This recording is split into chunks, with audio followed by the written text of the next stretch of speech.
Bene data bakundwa b'umwami Yesu Kristo, mwese abakurikira izi nyigisho tubahaye ikaze mu biganiro bya Saveur Divine. Ibi biganiro mu bitegurirwa n'abavuga butumwa bwiza batandukanye, akaba ari umuhamagaro ugendera ku ijambo ry'Imana byanditse mu gitabo cy'ubutumwa bwiza uko bwanditswe na Matayo ibice 24 umurongo wa 14. Kandi ubutumwa bwiza bw'ubwami buzigishwa mu isi yose ngo bube ubuhamya bwo guhamiriza amahanga yose, nibwo imperuka izahera ko ize. Ibi biganiro mubikurikira ku channel ya YouTube yitwa Saveur Divine. Tubifurije kugubwa neza. Imana Data ari nayo So ibaho umugisha.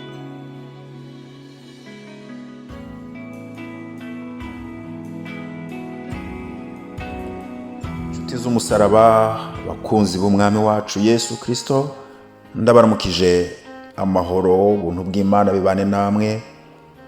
Mwe wese aherereye, Imana yamuhaye kuba aracumbitse muri ino si mu rugendo twatangiye aho tugana igihugu cy'isezerano mu ijuru, iwabo wabadapfa. Imana ishimwe.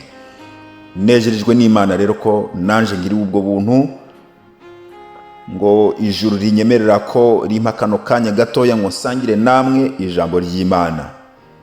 Ni mwene So Kwizera Fabien, Yesu abahezagire. Ni mu kiganiro Saveur Divine nk'uko mubimenyereye, aho mwe muyera w'Imana duha ijambo ryo kuganira ko mu cyumweru kuva ku munsi wa mbere kugeza ku munsi wa gatanu. Turasozera icumweru rero aho twari twahawe ijambo rivuga ngo turakeneye imbaraga nshasha. Yesu ashimwe. N'iryo jambo Imana yabonye ko ari byiza ngo yongere iritugaburire. Abakozi b'Imana banyitangiye imbere, Imana ibahezagire kuko byose barabivuze.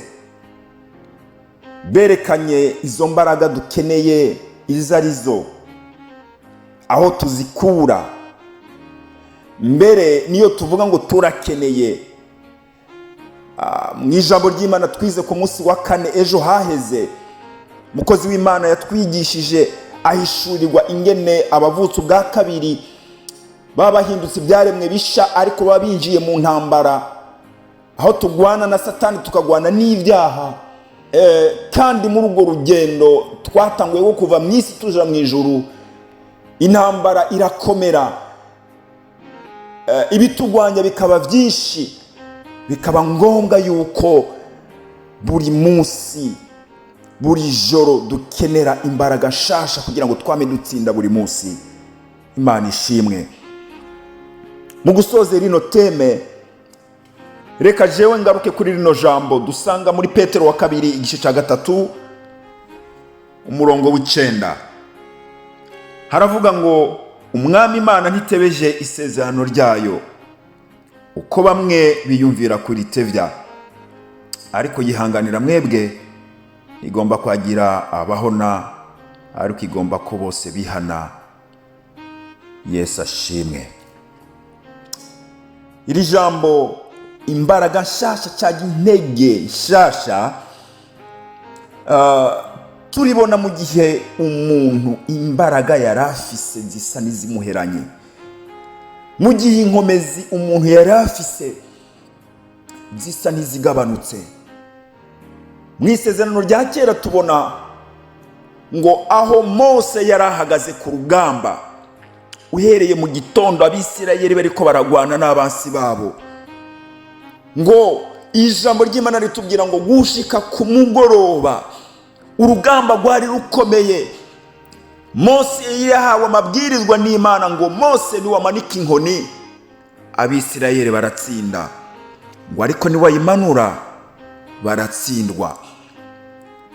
Amasaha yo ku murango aragera, Abisirayeli baratsinda kuko Mose yaragifise imbaraga, yaragifise intege zo kuduza inkoni, aduza amaboko.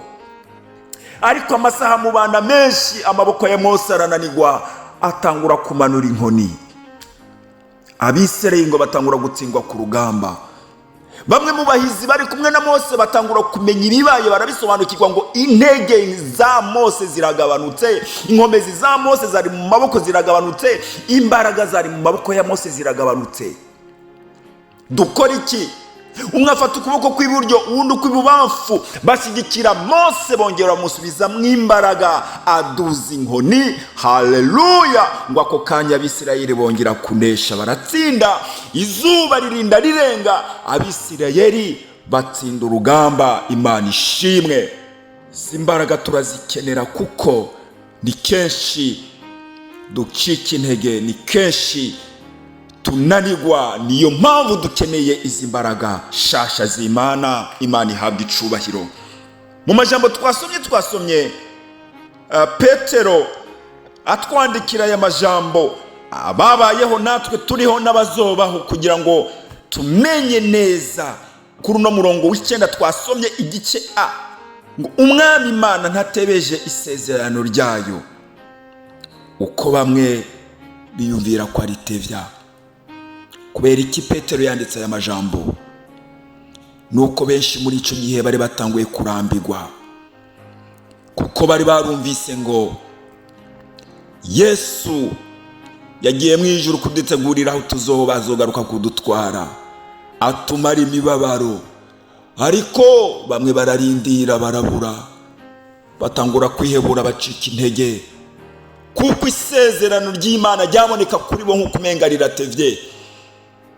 Intege umuntu akenshi bari mu rugendo, bene data, dutakaza intege, dutakaza imbaraga, kubera ko amaso yacu mu mubiri abonye ko iby'Imana bitinze.